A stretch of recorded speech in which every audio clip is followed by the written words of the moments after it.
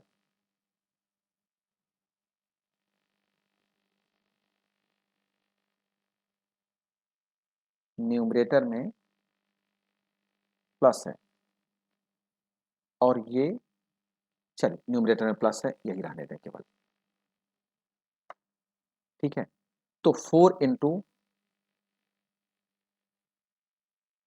एक बार यहां देख लें तो कि भाई A1 B1 C1 में यहां तो कोई कंफ्यूजन थी, A1 4 है, B1 3 था यहाँ, ठीक है, +3, तो यहाँ रब करने में ये चेंज हो गया, तो 4 -1 और -5 × ये 3 होगा प्लस का।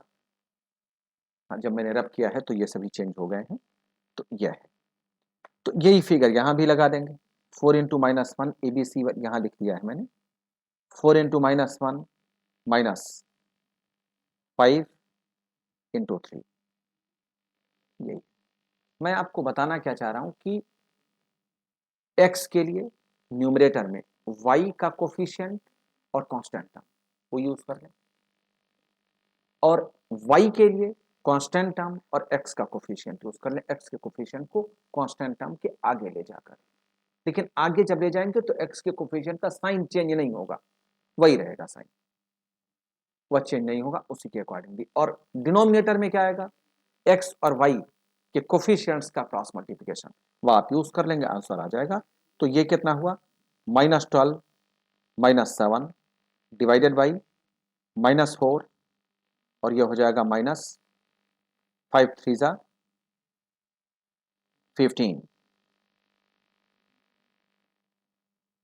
न्यूमरेटर हुआ -19, डिनोमिनेटर हुआ -19, फाइनल आंसर 1, और y के लिए -35 +16, 4 4 = 16 डिवाइडेड बाई -4 -15, न्यूमरेटर कितना आएगा, 35 और 16 -19, क्योंकि -35 है, और डिवाइडेड बाई -19, तो ये भी हो जाएगा मीनिंग x1 y1। तो इस तरह से आप क्रॉस मल्टीप्लिकेशन मेथड से क्वेश्चन सॉल्व करें।